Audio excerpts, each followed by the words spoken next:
పైసలంటే లెక్క లేదు పని చెయ్యా శాతగాడు తెచ్చి పెడితే తింటంటాడు బర్రె లెక్క వంతంటాడు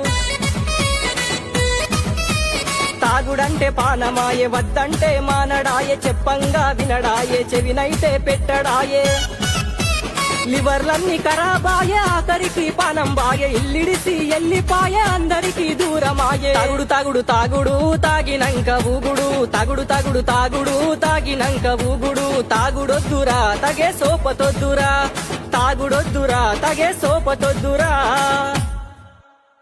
పైసలంటే లెక్క లేదు పని చెయ్యా శాతగాడు తెచ్చి పెడితే తింటా. ఏమైంది బాధలో ఉన్నాం? మన అనుకున్న వాళ్లే మోసం చేశారా? ఇది కలియుగం మిత్రమా. ఇక్కడ అవసరం లేకుండా ఎవ్వడూ నీకు పని చేయడు. కోడి గొంతు కోసేటప్పుడు దానికి నీళ్లు దాపుతారు. ఎందుకో తెలుసా? గొంతు గొయ్య నీకే కత్తికి సులభమవుతుందని. నేను కోడి గురించి చెప్పట్లేదు. నమ్ముకొని ప్రాణమన్న కొందరు నిన్ను వెన్నుపోటు పొడిచి వెళ్ళిపోతారు.